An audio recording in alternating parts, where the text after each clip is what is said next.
It's 11:59 at Radio Free America, and this is Uncle Sam with music and the truth until dawn. Right now, I got a few words for some of our brothers and sisters in the occupied zone. The chair is against the wall. The chair is against the wall.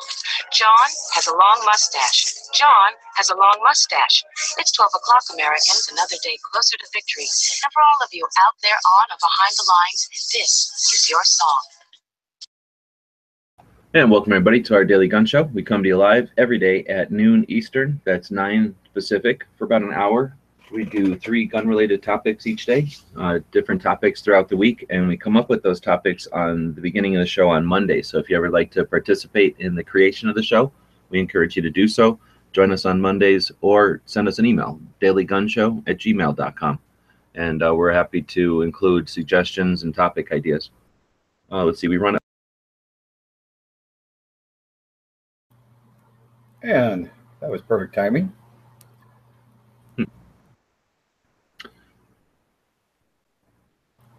Just got past the... Back again? Yeah, you're good. Was I just saying we're running it live on YouTube, and we simulcast it over at gunchannels.com, where we're watching the comments that come in.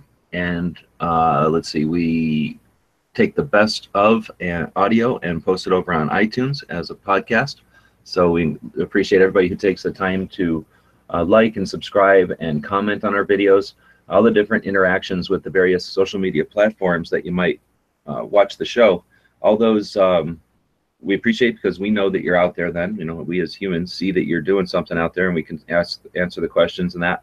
But also we appreciate the interaction with the platforms themselves. That's how the robots that run the internet see which videos are valid and which ones are getting responses and which ones to recommend to more listeners. And that's one of our goals. So we do appreciate everybody that takes the time to do us that favor of interacting with those social platforms.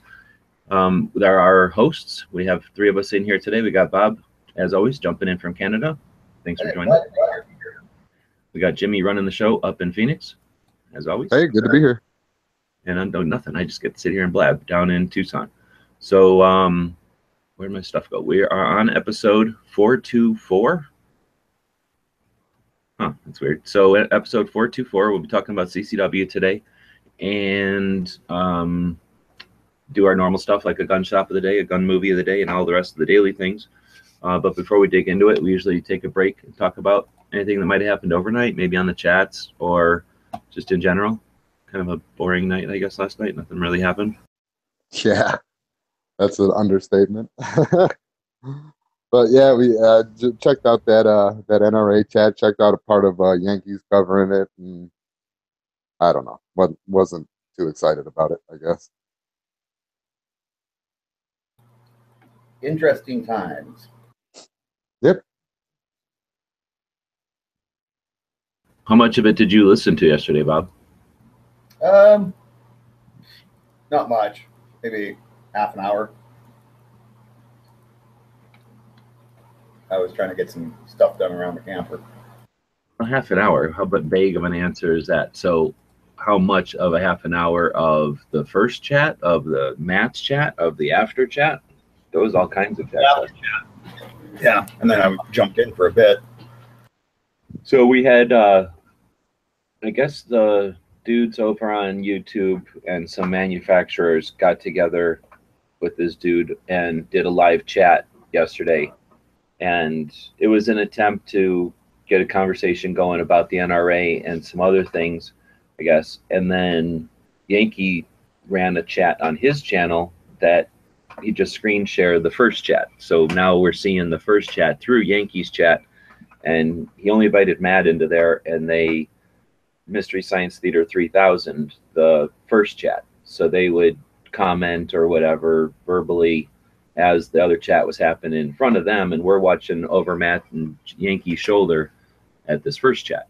So that was interesting. And then it ended, and then Matt had a chat, and then it ended, and then we had a lobby chat, and it was pretty interesting as well. So yeah, I don't know what to say. People that are listening to this show are probably familiar with the live chats. People that might be listening to this show on iTunes or the future or someplace else or something, I don't think there's any way to send them back anywhere. I guess you could try to find that thing on Yankees channel and watch it, and then try to find the thing on Matt's channel and watch it, and then I don't even know whose chat that was last night. Was it Knives chat? Try to find the lobby from last night, but would that even be possible? You'd have to watch like an hour or something on the first guy's chat or Yankees, and then another couple hours of Matt's chat, and then a couple hours of the other one, the lobby. So really, if you don't experience these things live, you're just going to hear the summaries, right? There's really no way to go back and spend 6 hours listening to that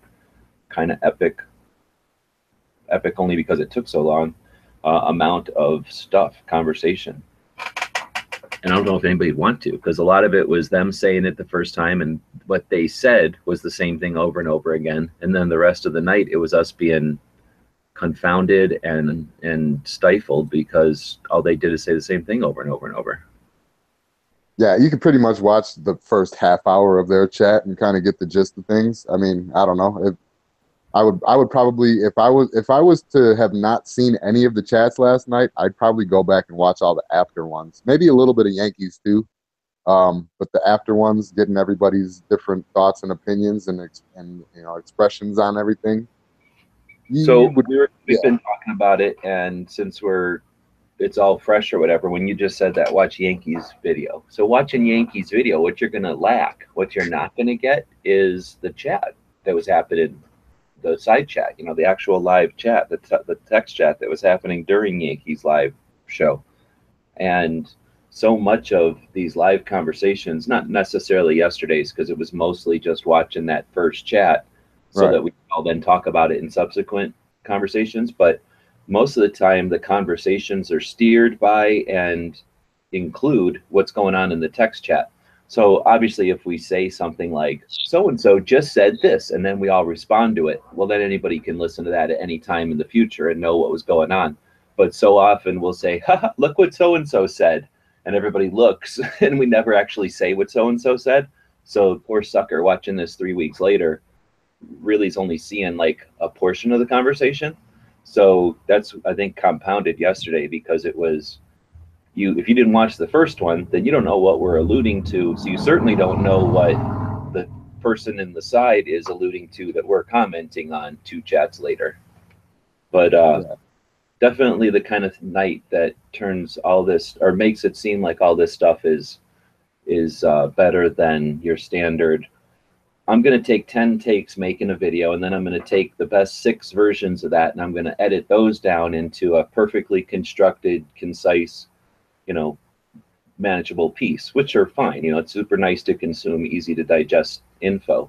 But what happens in real life is you never get the opportunity unless you're really sharp. Like a Masad Ayub is super sharp. He's able to say exactly what he has in mind, and he's, he has the clarity of mind to be able to want to say the correct thing almost always. So, unless everyone was at that level, which I don't know very many people at that level, when you have a live conversation, it's organic and it's real.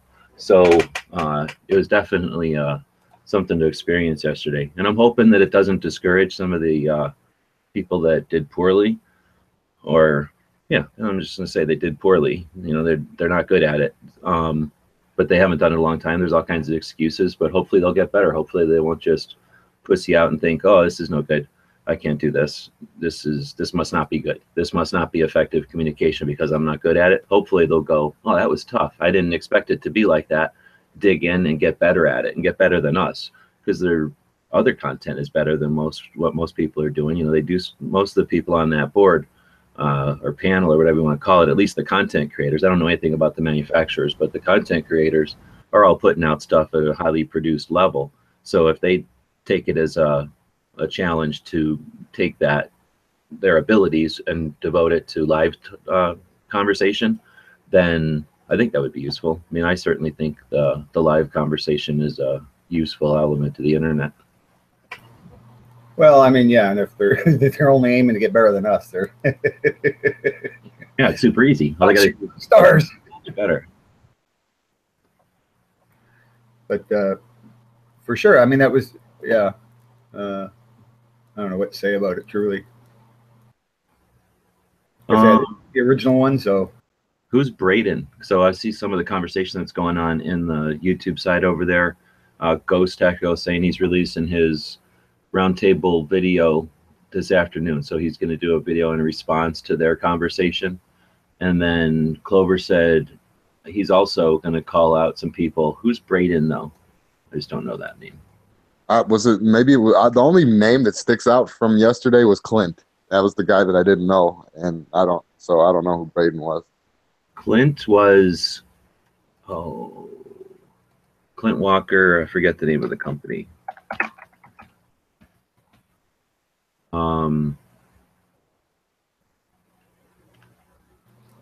Brandon is apparently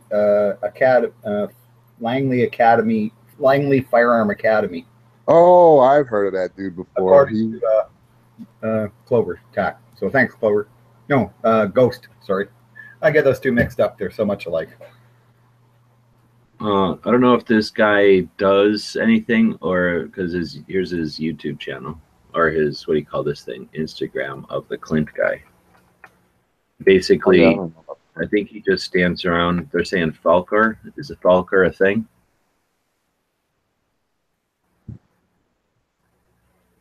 But basically, I just dropped links to his thing. It looks like his Instagram is mostly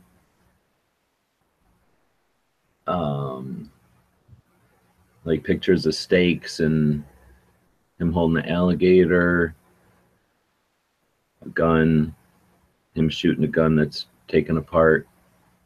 I think the Bible and a knife. I guess I could just screen capture. Since we are on this interactive thing you call the internet. So this is the guy we're talking about who basically said some things that were interesting. And his Instagram followers are 91,000 followers. So think about that. This guy has 91,000 followers, and that's one guy that we have to talk to. So we can tell this guy, belittle him, call him a dink or whatever, after his performance yesterday. And I don't know if he does a lot of live stuff and he was on the spot, or if he's completely familiar with live stuff and that's just the way he believes and that's the way he is, and he drinks his cigars and his whiskey and fuck you because he's going to live that way and he don't care about bump stocks or whatever. But no matter what his position is, and if we got an accurate or inaccurate perception of it, this is still one guy who then talks to 91,000 people. And I suspect those 91,000 people aren't all gun people. If his pictures are things like a fish and a flag art and like a steak with sour cream underneath of it, and I guess this is booze. I don't know what the hell this is, some kind of toy. And then a couple of guns, like say this gun is taken apart. So, do any gun people look at gun pictures like this? I suspect this is like people that like running or like horses or something, and they're like, oh, this guy's a gun guy. Like, I don't know too many gun people who give a shit about looking at some guy's face and the side of their AR. Or, Yeah, show the gun at least. This guy's more of like a lifestyle guy, Like, this is the only gun picture I could even see so far. Maybe this one, where somebody might actually be like, oh, let me see what he's got there. What's going on? Yeah. Yeah, it seems like he's more a lifestyle type guy. But, I mean, still, he's got 91K followers. What's wrong with trying to talk to him and explain to him how he's wrong, Not necessarily that he's wrong, but figure out why, like, sell me, guy. Why the hell do you think sell me on that? Was that seriously what you're doing? Maybe he was famous or something, and then now he's just an Instagram guy. Because I hope that this isn't like there's a bunch of people who want to watch some old guy sleeping and like way too many pictures of like weird guns with scopes on them. Oh, is that what they sell? Maybe scope rings or something. They must sell scope rings because there's way too many pictures of like optics mounts.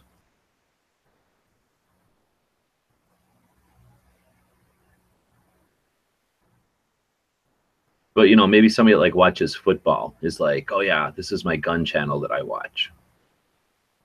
Because this guy watches gun, or this guy shoots guns.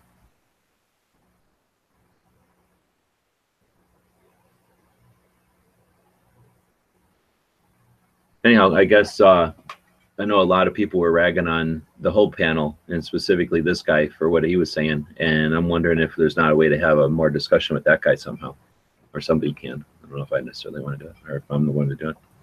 Well, I think it's better to talk to them and see why they think that way, and see if maybe we can't make them, in like in my opinion, see some sense, or at least rethink their views, rather than just write them off. And they've still got an audience, and that audience still needs to be reached.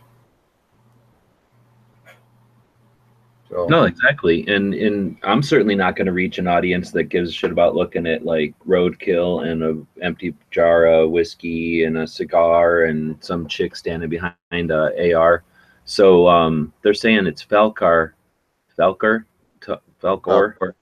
Tactical built a 300 Win Mag or 300 Win Mag AR, and he was part of it. So thanks, Justin. I remember that happening, and I was like, oh, somebody made a really big AR. And then I guess this guy was part of it. So I guess for hunting, that would be great, right? So 300 Win Mag lets you take any mammal in North America, probably. Oh, yeah. Okay. And then I guess being in an AR, is that for a reason? Like it's lighter probably than the big ass wood guns? Yeah, probably lighter. Plus you're going to get a follow-up shot. And I know every time I shoot 300 Win Mag, first thing that goes through my mind is, please let me have another quickly. Can I do that again? I literally have people that own 300 Win Mags that won't shoot them to sight them in. Like they'll let me or somebody else do it because they can't even handle it.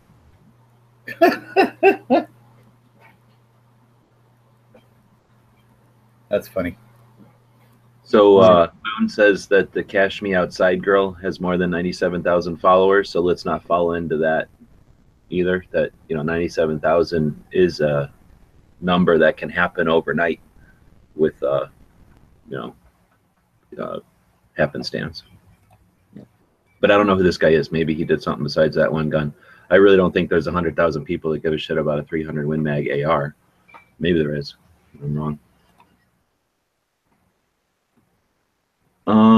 I see that J-Rods is over there asking if there's a place to spend money. That's like a dog whistle. So I heard that immediately, and I'm running over here with the link for you. As quick as I can. Oh man, that's cool though. So we got the online store. That's a good segue into actually talking about the show today, huh? So this has been a sloppy show. So let's blame that chat last night. It's good. It rocked the boat, right? It got everybody talking about what those guys were talking about. I honestly was not interested in seeing a panel of YouTubers and industry. I could give a crap about what the industry thinks about the Second Amendment other than stand behind us and pay us. Like, that's your job. Like, pay us, make money, and then spend some of that money on the people that you use to advertise so that they can go out and deliver a message to the people that will then actually do all the work, right? So I was curious to see what it was going to be like with the industry. But yeah, it was, I don't know if you want to call it a clusterfuck or if you want to call it good that it illustrated a bunch of things at a non-critical time. How horrible would it have been if that was the response to some, like, Pelosi asked 10 people to get on stage with her? Whew. Right? That would have been the worst possible representation of us. Oh, yeah. Oh, yeah. So at least it happened in an inconsequential circumstance, and hopefully it was a slap in the face to some of these people who might, I don't know what the situation is for all of them, but they might be out of their element, or they might have been cocky and think they don't need to get ready, to get familiar with that kind of thing. But hopefully it'll challenge them to come back and get better at it and then do good future live things. And if it doesn't do any of that, then at least it got all of us talking, and it gives us something to think about besides whatever the agenda-based media is slapping at us. So good on them for at least doing something, and let's all effort to make the best possible, results from last night's stuff. But it definitely screwed up the front of our show. We're going to be talking about CCW. shorts, I guess I should make this shirts. So I was going to say for the CCW topic, what do you think about actually carrying while you're wearing a gun shirt or have bumper stickers all over your car? Well, of course. No big deal. Great idea. Do it all the time. Yeah. Because most of my shirts have gun logo stuff on them. Yeah. And if you count wearing camo pants or something like that, then I'm guilty too. So yeah, I don't think there's a problem with it. If they're going to expect you to have a gun, then what are you going to do? That means whenever you don't have a gun on and you got a gun shirt on, you're still a target, right? So I don't think you can assume what the other guy or the bad guy is going to think. I just say you be you, right? Go live a life. And if you're wearing gun shirts, that's just getting guns out into society a little bit better. Just the same way football gets spread around and Pepsi and Coke or I don't know, whoever else makes shirt, Nike. Yeah, just because you got on a Michael Jordan t-shirt doesn't mean you play basketball, I guess. I don't know. Yeah. You wear a rock and roll shirt doesn't mean you play the guitar. You just like that band. Yeah, exactly. But then they could use that as you say, you know, you like that gun, so they may think that you're a gun guy and invert that into you got a gun, I guess. I don't know. I don't know. Steadily out in the YouTube side says, gun shirt with no carry is false advertisement. That's a good one.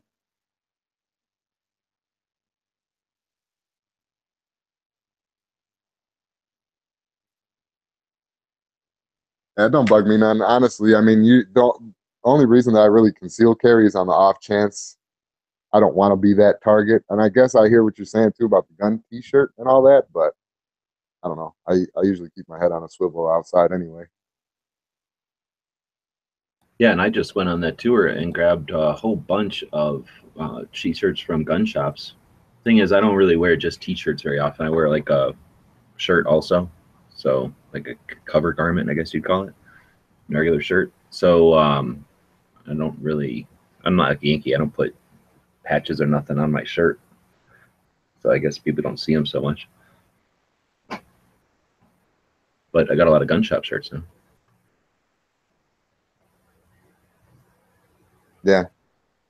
So I mean, I don't know. I don't necessarily hide it that much either. I mean, there's times where like my shirt will get caught up on the butt of the gun or something like that, and I mean, I don't know. So J-Rod is saying wear a "I'm with her" shirt, right? But then I'd be worried that people would like be throwing you, like they'd jump behind you and throw you towards the bad guy because they just Yeah, but he also said open carry while wearing an "I'm with her" T-shirt. Oh, open carry. Okay. Yeah, that would throw people for a loop. That would really mess people up. Actually, that would be kind of cool. How would people react to that? That'd be awesome, actually. I don't want to have to buy one of them shirts, though. Yeah, if you can find one in Goodwill, that would be worth it just for the. Get one that says "I'm with H&R" because Bob like H&Rs. I do like H&Rs. I don't know if there's an H&R cool enough to open carry. Probably are. Oh. I'm with H&K, except that's kind of lame. Yeah. Then you could carry an H&K open. All right. Well, so anyway, I think we're okay with it then. So bumper stickers on the car. What are you going to do? Peel your bumper stickers off every time you're carrying? So, oh, you know what, though? Now we were talking about that. This has nothing to do with the topic other than it's a bumper sticker thing. But when I was putting I bought some reflective tape, right? I included it in with the sticker packs, everybody's stickers, the extra stuff. But it was just really thin. You know how that really thin reflective tape is? Oh, yeah. Almost laser etched or something, so it can be really super reflective. I didn't really feel like sticking that all over the van, but I did want to put it on the van, right? So I stuck it onto a refrigerator magnet, basically, like more like a sign that you put on the side of a vehicle, like with a vinyl lettering and everything. So I just stuck the reflective stickers onto that and then trimmed them and then stuck those things on the van. So now I have my reflective effect, but if I'm going to go camping or something and I don't really necessarily want to have all this reflective shit out there, I can just peel the magnets off, stick them someplace, and then it's less reflective when necessary. So, and those are working really good. They, just went 9,000 miles without falling off or anything. So, why don't you do the same thing with gun stickers, with gun magnets, right? If you're going to the range or you're going to a gun show and you want, put your gun stuff on there, slap it all on the back of your tailgate, and when you get done and you want to go to work or whatever, peel them all off. Yeah, I'd rather just leave the decals on. Well, no, it's not for everybody, but I'm just saying that is an option. You can get those refrigerator magnets from like flea market or swap meet. Keep your eye open. Somebody got, doesn't have a business anymore, or they just found one. That big giant magnet, a big sheet of magnet is useful. Wrap your laptop up with it. I don't know about that. Just throw it on the back of the van and let it stick to the wall. Like, I don't know. All my files used to be on here. I don't know what happened. All right, so I guess that's our first topic. We'll go into the second topic, which will be gun stuff. Bob will have to come up with the topic for this one. So before we do, while Bob's coming up with that topic, we're going to pause between the first and second segment of the show, even though we're way into the show, to feature one of the members over at Gun Channels. We do this every day, and it's an attempt to thank the people who are participating in Gun Channels. Gun Channels is a place we built a while back. We're going to have our 4th year anniversary here in November 15th. And it's completely run by its membership. It's a community focused on firearms, but again, completely run by the members. So we're featuring the members as we met them on the Gun Show Loophole Tour. And I think we had gone to New York yesterday, met up with John. So then we went back to Pennsylvania, picked up the guns, and headed down into we stayed in Pennsylvania, but drove around New Jersey, which is through the Poconos and 25-mile-an-hour roads, and finally came out down by Moon on our way down to Washington, D.C. So I met up with Moon and Autoloader on the Instagrams. I've been a member of Gun Channels, I think, since pretty much the beginning, active the entire time. So if you've got questions about what used to be like on Gun Channels, or even before Gun Channels, Moon's the guy to talk to. If you have questions about Instagram, Moon knows every single person on Instagram that's large, so he's pretty much got his thumb on all that. If you ever want to have a discussion on how to use Instagram, or everything from the logistics to the type of photographs, then he's a good resource. Otherwise, exactly the kind of person we built Gun Channels for. Somebody that's looking to talk about guns and is active. I know you guys don't really don't have any taste for Moon, but to mention him anyway. Moon's a good dude. Yeah, he's up there for a smart aleck. Yeah, he's a smart ass, but then what the hell? Lots of us are. His snarky remarks. But it's rather dry humor. And on that, we're going to talk to Gun Biz now. How about this? What about buying from overseas companies, but whose countries you support? It's gun stuff, but what is the topic? Buying overseas. Well, from overseas, you mean? Yeah, from overseas, yeah. So not necessarily for you guys guns, but accessories. I mean, there's, personally, I've bought from companies in Israel and had really good luck with them.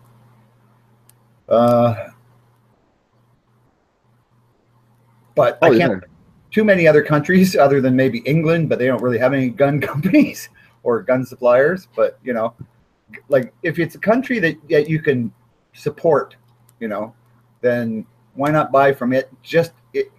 Because maybe you're getting a little better price. Maybe you're getting something that you can't get here. So I don't know. What do you think about it, Jimmy? I have an uncountable amount of crap from China here. I got optics, I got carry handles, I got pieces, rifle pieces, rifle mounts, I got flashlights. So yeah, I mean, I guess I would be a hypocrite to say buy American all the time, but yeah, I mean, I do it to save money here and there too. Yeah, well, I know because I like the VZs, I'll buy stuff from Czechoslovakia too, because there's quite a big industry there supplying, and Czechoslovakia is one of those countries that hasn't too horrible gun laws. So I'll buy from them. I'll buy from the Israelis. Like I say, I would buy from the English, except they don't really have any gun stuff. So if I can politically support a country, and at least that it's a democracy and that, sure, I don't have a problem with buying overseas. I'm not crazy about the stuff from China just because, like, I bought from companies that they source from China, and some of their stuff's shit, like the optics and lasers and shit like that. Oh yeah, that's why it's sitting in a pile in my closet. Yeah, Exactly. Like, I've got it because, oh, it's tactical cool, and then you get it and go, yeah, but this is kind of crappy. it broke after the first shot. Yeah. So you know, I've got that kind of stuff. But like the magazines I bought for my VZ 58, came from Israel. They're great, right? Polymer magazines work great. Never had any problems with them at all.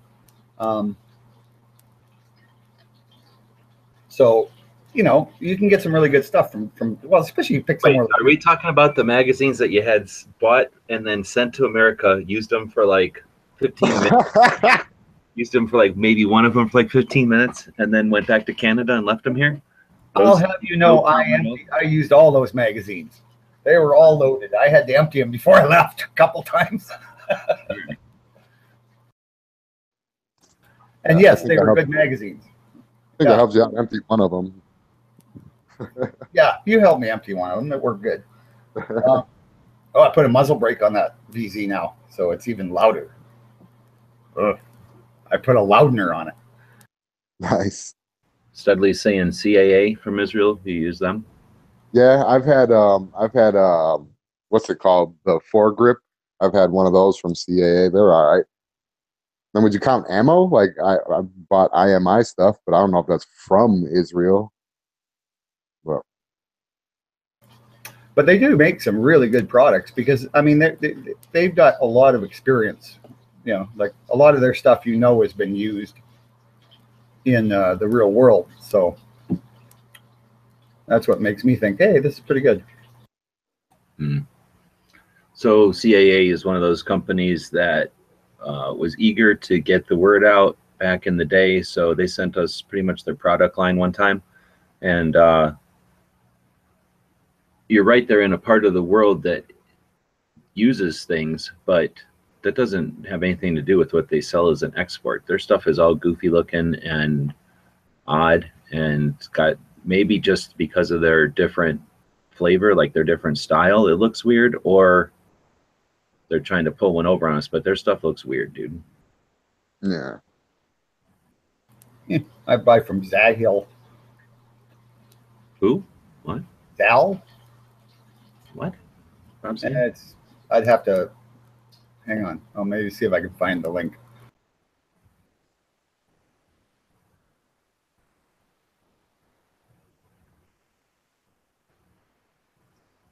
Okay. I don't know.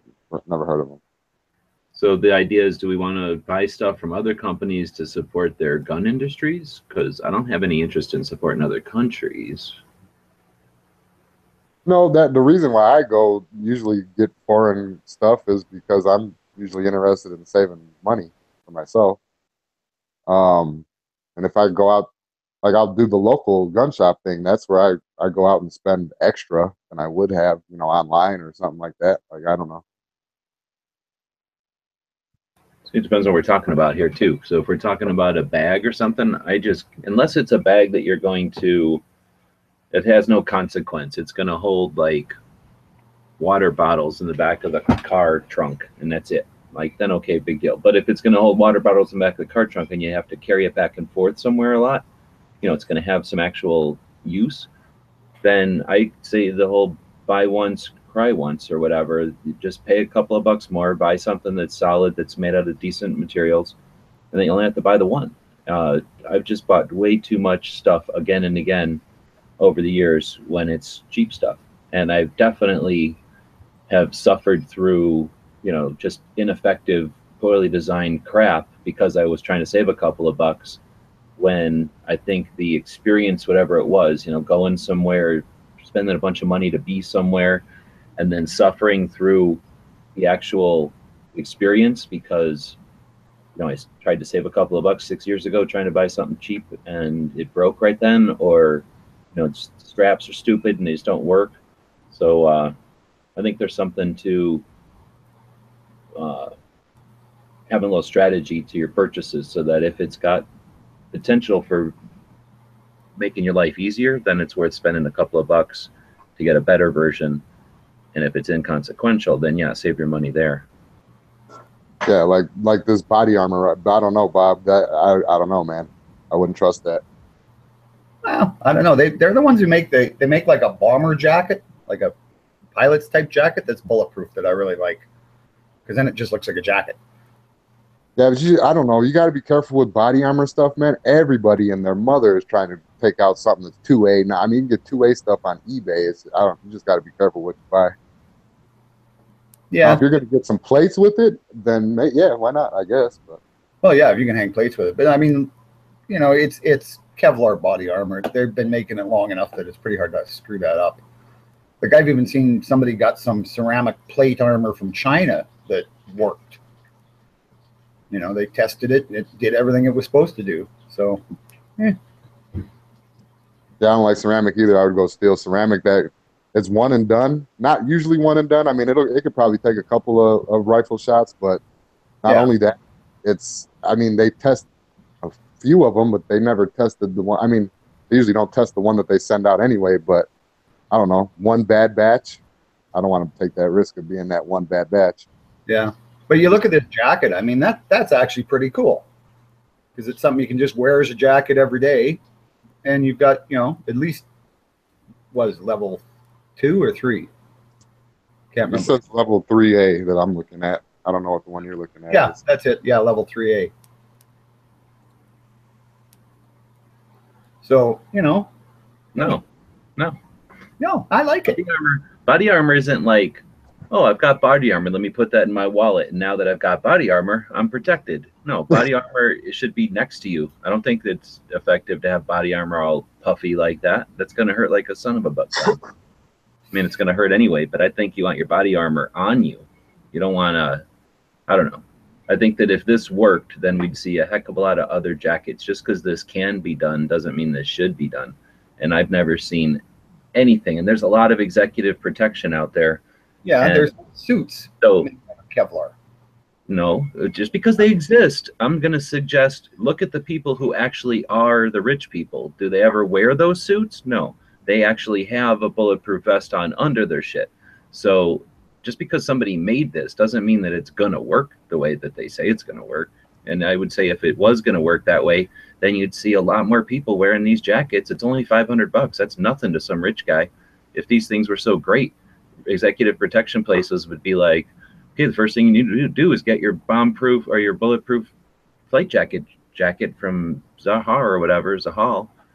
But I've never seen one of these, except for when you talk about it. Yeah, but you never seen anybody with a grenade for a gear shift handle either. Straight. not a operational grenade. I'd still say you should have taken the explosive out of it, but Bob's going to be Bob. Hey, you want to see scary? You should have seen me welding the nut on the bottom.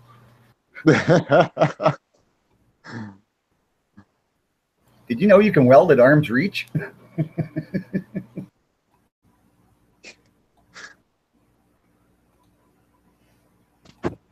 Hold on, Matt. Hey. All right, so it went from that over to soft armor theory. Let's see. So I don't plan on getting hit from behind. I'll put a Chinese plate in the back and an American plate in front. All right. So I think we'll dig into the next segment of the show. It's going to be training, or we could do one of the other things. Well, before we get into that, I was curious about the level 3A windbreakers, if they make any of those.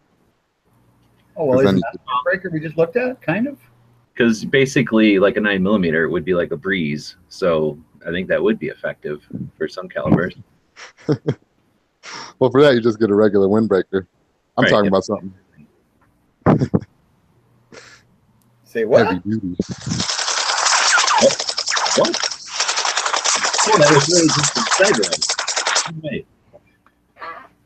Does your windbreaker protect against that? No. Everybody knows what that sound means. Time to crack your knuckles, whip out them keyboards, and get ready for the daily quiz. Today we just got a question for you, so making it simple.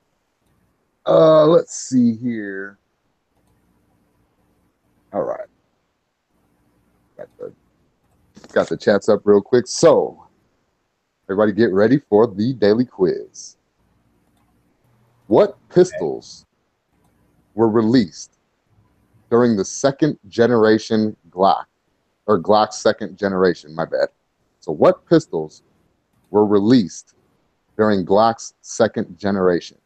Are you saying they have to know all 6 parts of this answer? Yeah.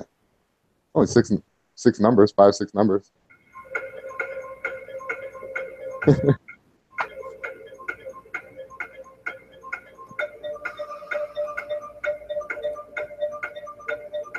You need all 6. I'm watching YouTube. Nothing's happened. 42 is not enough answers. And Patriot and Dark got one answer correct, but it's not enough. No, it's not John Moses Browning. 17,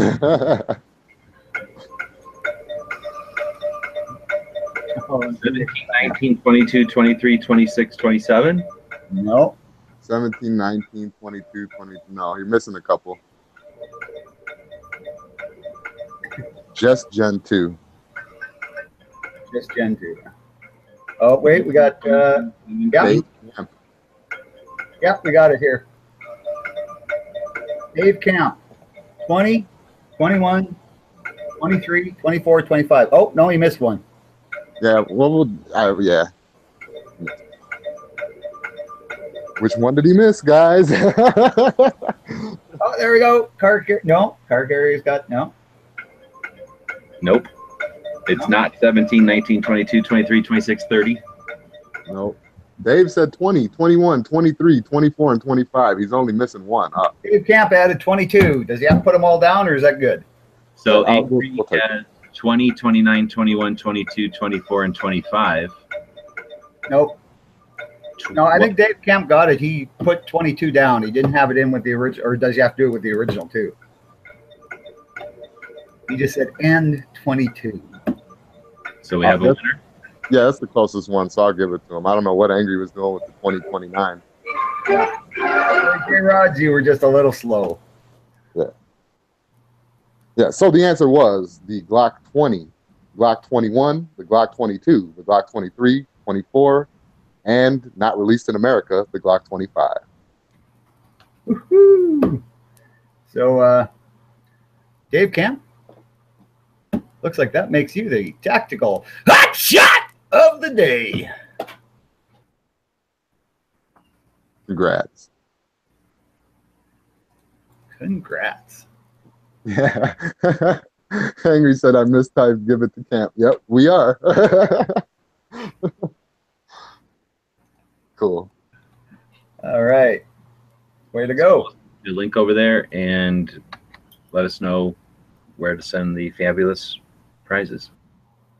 Indeed. All right, so let's continue on, shall we? Want to do this gun shop of the day? Yeah, let's do the gun shop of the day. Oh, our secret's out. Okay, there we go. I was trying to protect my family. This guy was trying to protect his family. Got my phone, and I came out of the box. Have anybody ever watched that commercial all the way through? Yep. Yeah, the end of it just tells you to click on a link to hear the rest of the story. Oh. So have we done this one yet? Hello Taste Tactical? Nope. A look at a little gun shop outside of San Antonio, Texas. I believe the name of the town is Hello Taste. The name of the shop is Hello Taste Tactical. We're going to start out with this awesome ammo collection. I've seen lots of ammo collections in stores before, but never arranged this way where you can see it from the counter there. Really cool. I asked the guys if it was okay to take some quick pictures and a little video of the shop to share it with everyone. They said it was. So here we go. So thanks to Edge 4006 for letting us know about this shop. This is exactly the kind of shop we wanted to feature on the tour. You can see it's in the back of a hardware store, but it's a very well-packed gun shop. They've got everything from suppressors and accessories and support gear. You see they've got pistols and rifles. Of course, they've got both used and new. Very friendly staff and a great little gun shop. Again, it's really a cool little treasure.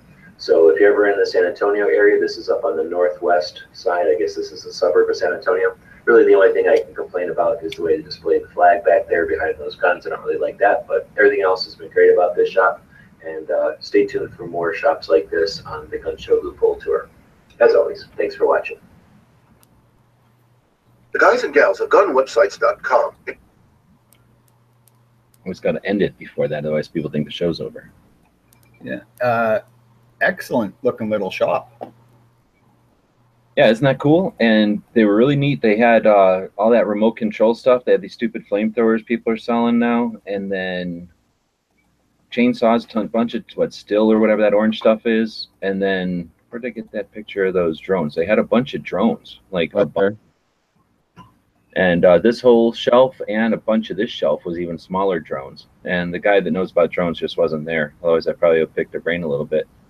But I guess these are nice ones, right, with the cameras and little squiggly mounts or whatever. Oh, yeah. But yeah. There's your grenade, Bob. My grenade. You know what the blue spoon means, right? Mine's green. It's training, right? Yeah, blue is the training. Yeah, blue's training. Mine's green. But they got a bunch of this kind of. I live next to an army base. You know, you can find things. So they've got these stickers up here and decals and stuff, and it's just using that space. I just think that kind of stuff is cool. Just lets you know they're there. They're living there every day, and they got sick of seeing a bunch of stickers in a pile and start sticking them there. And gives you something to look at, and maybe reminds you of something, or it gets just I like it. And hardware store is cool. So they're not. I suspect this might be a way to see more gun shops survive, right? If they can do more than one thing, so that now neither store needs to make all the money. They can bring an income in from both sides. That's a great idea, actually. I think we might have to see more of that, just in order to keep gun shops viable. I don't know if we have to, but it's definitely an option, right? And then I think there's a benefit. Now somebody comes in to get their chainsaw, and they're walking past all these guns all the time. Maybe the first couple of times they're apprehensive, and then they get used to it, and then after a while, they're like, oh, I'm going to check those out. Maybe they're waiting for their chainsaw blade to get sharpened, and they're digging around a little bit. So at least it's an opportunity waiting to happen where, if it's a separate store segregated from all the rest, you have to walk into it. You're not going to get the browser or the yeah. Very cool. They're coming in here to get their filters, and they're seeing remote control cars. They turn around and they're suppressors. How awesome is that? Like, there's very few little old ladies going in here to buy oil for their lawnmower and a spark plug for their chainsaw, and then are going to suggest that suppressors are, evil. They're just that is pretty cool. That is pretty cool. And every day we like to feature a gun shop, and that's today's. And if you've got ones that you'd like to suggest, there's a cool little shop like that near you. Remember that you've got a camera in your pocket. You've got a telephone. It's a pretty decent camera. Just make sure to ask, make sure it's cool, to take some pictures. And my experience, almost always it is. Then post them on YouTube or Facebook or Instagram or over on gun channels. Send us a link. Or if you're too lazy to do all that or you just can't do it, send us the pictures. We'll be happy to share them. And that's part of the concept of the show, is to remember that these local gun shops are our ultimate resource, right? This is how we get together, and when there is no more internet, when Al Gore decides to turn the switch off, then gun shops will all we have to go back to. Let's make sure they're still there. Absolutely. Let's move on to training then. What are we talking about training? After action, what's that supposed to be? Yeah, what is this? What's going on here? Why does it say after action in there? I'm going to go over to a website we got called After Action and look at it, because I built it up this morning again. This is one that After Action is what I think it's what is referred to as the after an incident report, like a way to go back and what am I trying to say? Re-evaluate everything that happened in an incident. So training or an actual incident, you'll have an after action. So a lot of the training classes, when I first started going to training classes, they would say post an after action on the forums, because there was no YouTube or anything yet. post an after action on the forums. So I thought, hey, that's cool. After action sounds cool and it's easy to remember. And I'm going to start going to these classes. So I'm going to go buy afteraction.com. Well, some jerk already bought that. So I bought afteraction.net. So back in the day when I started going to classes, I started posting them here on afteraction.net. I guess that was in 2006. Went to Tactical Response to experience their fighting pistol class, and it was a 2-day or a weekend type of thing, I guess. Went to their Force on Force right after. That got me hooked. I really enjoyed the whole concept. It was not what I expected, and it was interesting. So I knew I was going to start going to some classes, and that's pretty much right after I got my CCW. I knew I wanted to learn more because these gave me some insight to aspects of carrying that I hadn't thought about. You know, the responsibilities and the obligations that aren't necessarily apparent when you just put on a firearm for the first time and then read the laws, right? The consequences and, like I say, the responsibilities are huge. So it's great to experience that stuff for the first time, especially from a good instructor. So went to Front Sight, and that was just the beginning. So this is a list of all the classes that I've either audited or taken. So I say audited because somewhere in here I figured out that you don't need to necessarily take a class in order to experience it. So the Front Sight classes were like 4 days plus 2 more days. So it was like 6 days, and that was pretty difficult. It was pretty exhausting. But I wanted to experience more classes, and I had no money. So I did have a bunch of websites and a camera. So I started to contact the various instructors that would come to Arizona. You see most of these classes are in Arizona, in southern Arizona, because I didn't have the ability to get all over the state or anything. And whenever a class was coming close to me, I would contact the instructor ahead of time and let them know that I was interested in helping to promote their class by auditing it. And I've had experience. I've done it a few times before, and eventually that experience grew, and it was a lot easier to get invited because I had a massive resume of what they could look back to. And I basically would stay out of the way, and I would try to experience the class, and I would try to give a summary that wasn't describing the entire class. So I wasn't just recopying and giving out their curriculum as much as what my experience was as a new shooter and someone who's new to all this, what the classes were like and how they compared to the other classes I had experienced. And you can see I took a pretty decent variety of them and had a lot of fun doing that, and kept my websites full of content, and it kept my networking, my Rolodex, always getting fuller. And you network and you get into the industry, and you start, at that point we were already going to SHOT Show for a few years. So started seeing people up at SHOT Show, and then I'd see them at NRA, and that's how you get into the industry.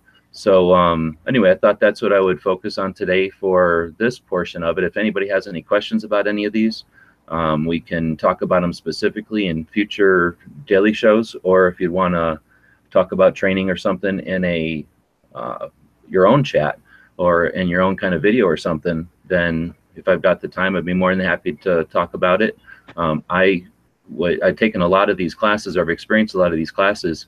At some point, I'd be very interested in the instructor's abilities as much as the curriculum of the class, because I noticed after you start experiencing the similar curriculum from different instructors, that becomes really the big factor, is how well, and it's not so much the curriculum because it's almost always the same, but what the instructors emphasize and how well they can get the information across.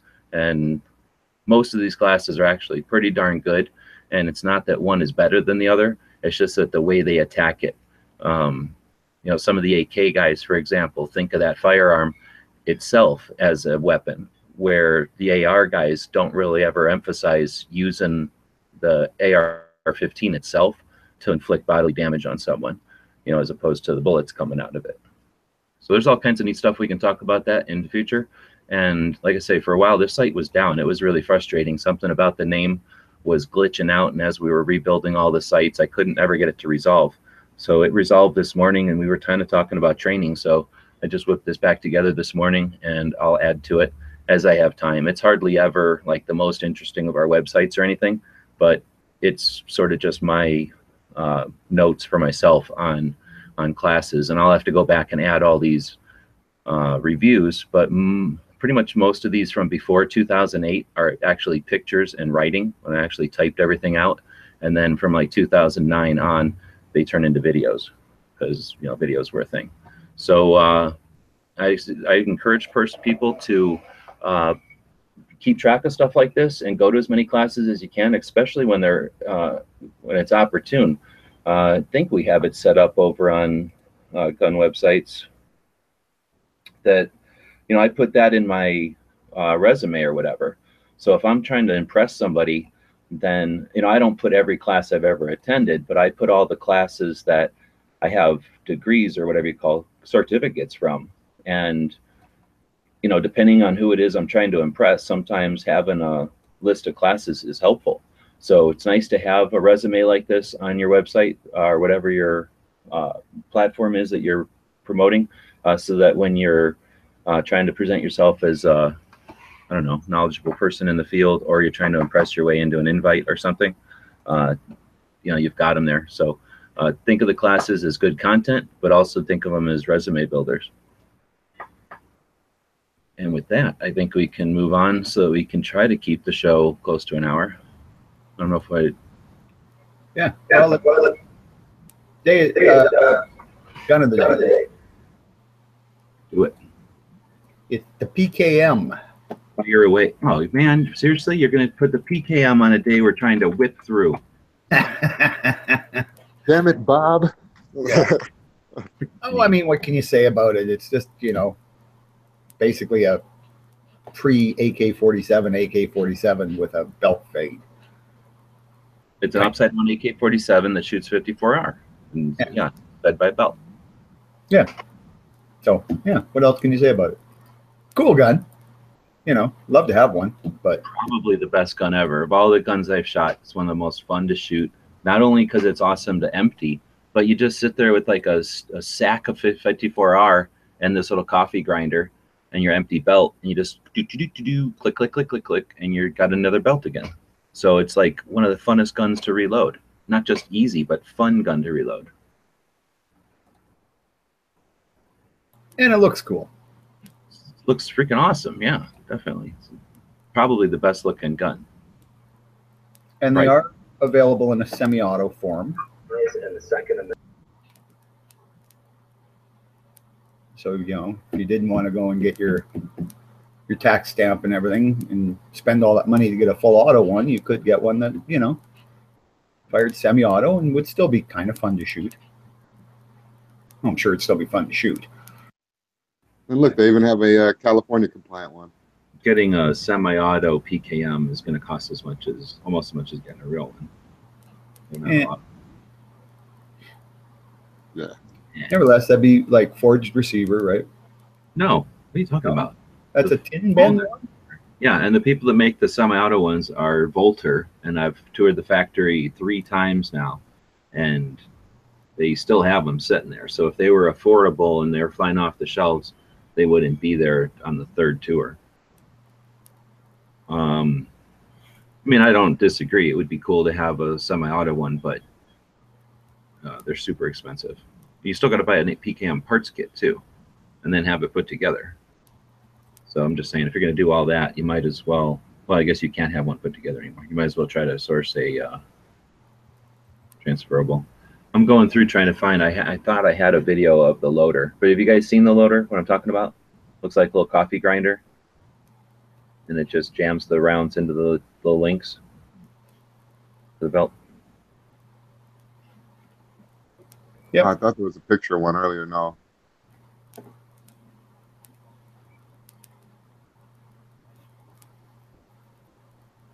All right, this one's 37 seconds. It's not my video, but it's somebody else's video.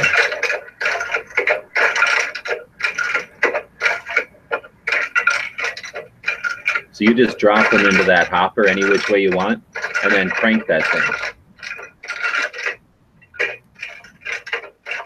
So okay, that's cool. It's What? That's awesome. Yeah.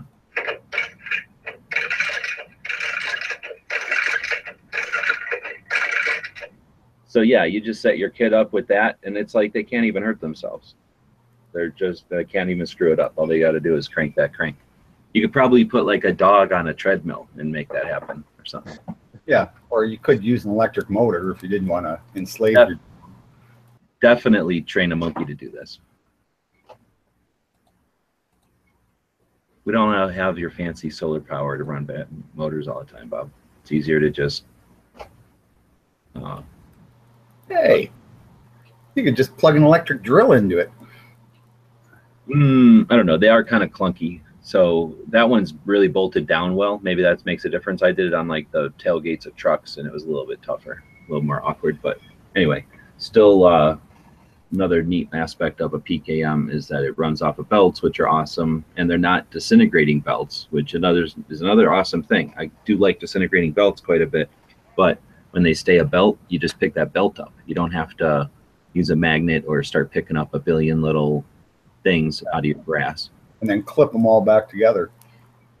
Yeah, seriously, it's super freaking annoying to put them together. There's a couple of things that you can put together 223 belts with, but yeah, and I guess 308 belts with, but yeah, they're not anywhere near as cool as that one. I don't know what we were thinking, but the freaking Soviets had it up on us unloading that damn belt. Seriously, think about how fast they could be loading belts compared to however they were shooting, shooting back at them. You were not loading belts anywhere near as fast as that little gizmo. Yeah, well, the British had them for cloth belts. Cloth belts fall apart, but yeah. Yeah, and they swell in moisture. There's all kinds of disadvantages with them, but heat, I'm sure it doesn't help them. But the barrel heat and that kind of thing. But anyway, PKM, awesome gun. You can get it in a carbine. You can walk around with it. You can put it on a bipod, put it on a vehicle. Just super gun. PK and the 5.4R. And because of the PKM and the SVD, the 5.4R is still being made. Although I used to be more optimistic about our availability of 5.4R. we can still get it cheap. That's kind of interesting. So he's got one of them like backpack feeding belts.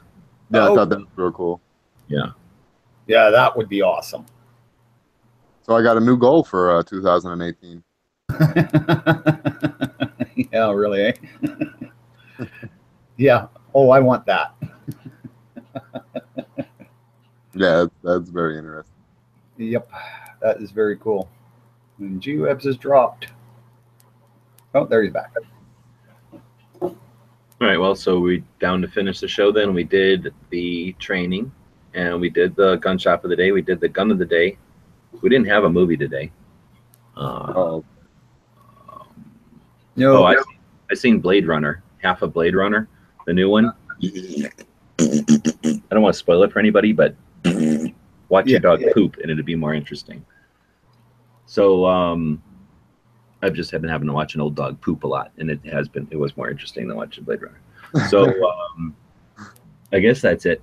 We're trying to keep it down to an hour, and some of these guys have to go make some money because none of us are making any money. So why don't you throw some cash at us at Patreon? We threw the link out there to the Gear website store. We do have a couple of projects going. They're not going to make us any money, though. They're just going to get a room at SHOT Show, or they're not going to get us a room. They're going to get a room at SHOT Show that we're not even going to stay in. So feel free to participate in those. Those are really an effort for us to collaborate with other people. I didn't put the 2A summit up there so that gun channels can pay for it. I'd really like that to go out to bloggers and for them to participate, other YouTubers to participate, people from Instagram to take hold of it and run with it and participate. And then, of course, the Second Amendment groups out there have an opportunity to participate. So think of that as a big bed sheet that we created and we threw out there, but we're not going to hold the whole bed sheet taut.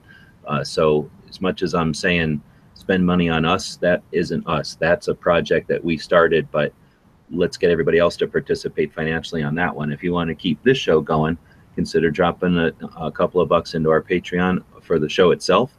That'll allow us to send out some stuff as soon as we actually get that going. I think you'll understand what we're talking about. I've got some boxes here, and thanks to Martin Ivy, he showed me another box that I can order off the website from the post office. It allows us to send like a book size stuff in at the $6 level instead of the $11 level. That makes a big difference when we're trying to send stuff daily, right? So if you do want to participate financially, we do have the Patreon. Otherwise, you can always check out Jimmy's Patreon. You can I don't know. Don't worry about Bob. He's doing fine. He's got his Canadian retirement checks that he's living off of. But we can buy something off the store. Oh, speaking of that, Bob, you gave me $25. I hope you're okay with me selling one of those boxes of ammo for $25. Oh, hell no, I don't care.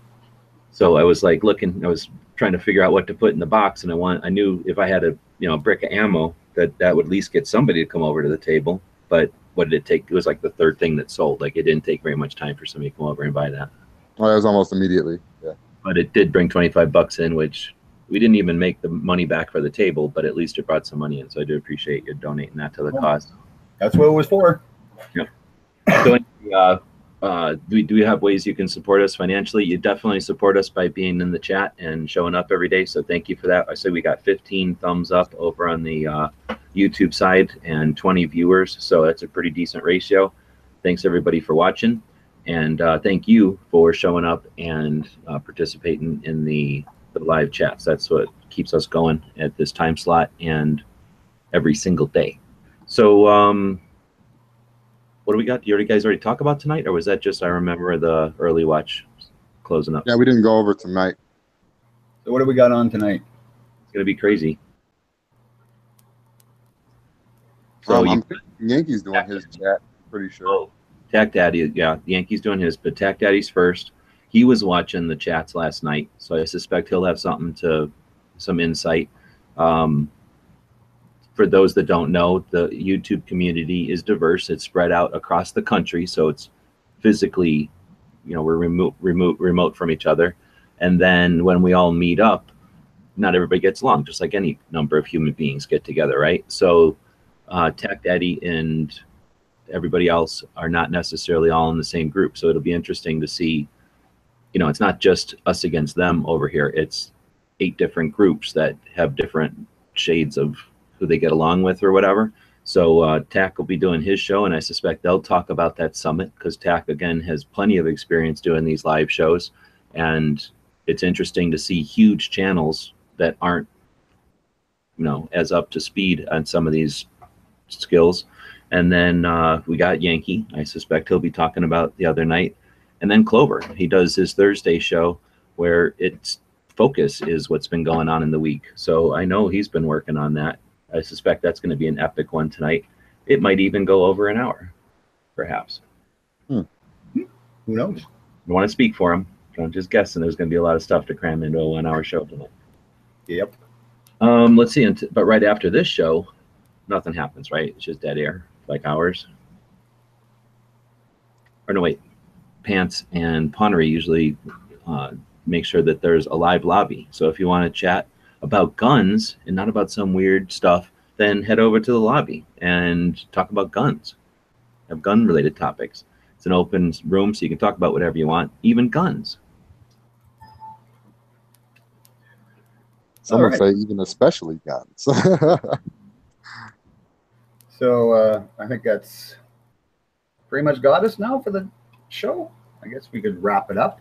Yep. Well, we always like to wrap up with a quote, as everybody knows. Today's quote is going to be by George Washington, your first president. So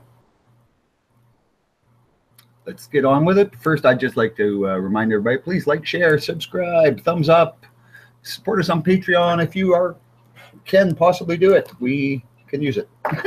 Like I say, more support, better the show gets, possibly. Anyway, let's go on with the quote. George Washington. To be prepared for war is one of the most effective means of preserving peace.